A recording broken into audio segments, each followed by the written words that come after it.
పండగ స్పెషల్గా పిండి వంటలు వండుతున్నామని చెప్పాను కదా, దాంట్లో డే 1 సలుగుతులు వండితే డే 2 ఇప్పుడు జంతికలు అన్నమాట.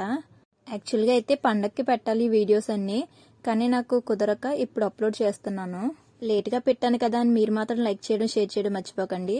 ఇకపోతే పండగ 3 రోజులు ఖాళీ లేకుండా అటు ఇటు తిరగడమే సరిపోయింది, అందుకని అప్లోడ్ చేయలేదన్నమాట. ఇంతకీ మీరు ఏం పిండి వంటలు వండుకున్నారు కామెంట్ చేయండి. అలాగే ఒకసారి ఈ జంతికలు ఎలా చేయాలో కూడా చూసేద్దాం. ఈ జంతికలు మెయిన్గా కావాల్సింది వరిపిండి, శనగపిండి, అలాగే కొద్దిగా ఆము, జీలకర్ర అన్నమాట. ఇలాంటి పిండి వంటలు చేయాలంటే ఖచ్చితంగా మన పెద్దవాళ్ళకి ఎక్స్పీరియన్స్ బాగా ఉంటుంది కాబట్టి ఈ జంతికలు, సలుగుతులు ఇవన్నీ కూడా మా నాన్నమ్మగారు చేస్తున్నారు.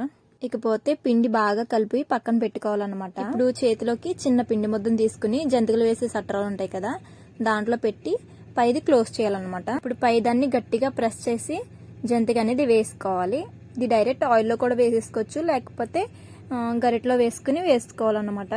మేమైతే ఫస్ట్ గరిటలోకి జంతికని పిండి ఆ తర్వాత నూనెలో పెడతాము. అది కొంతసేపటికి ఆ గరిట నుంచి ఊడి నూనెలో మంచిగా ఫ్రై అవుతుంది అన్నమాట. నూనెలో వేయడం కన్నా ఇలా గరిటలో వేస్తేనే సేఫ్ అని మాకు అనిపిస్తుంది, సో మేము ఇలానే వేస్తాం. ఇది మంచిగా రెండు వైపులా గోల్డెన్ కలర్ వచ్చేంత వరకు బాగా ఫ్రై చేసుకోవాలి. అప్పుడు మనకి జంతిక అనేది రెడీ అయిపోతుంది. ఇప్పుడు ఆయిల్లో దీన్ని బయటికి తీసి కొంతసేపు నూనె వాడేంత వరకు బయట ఉంచాలి.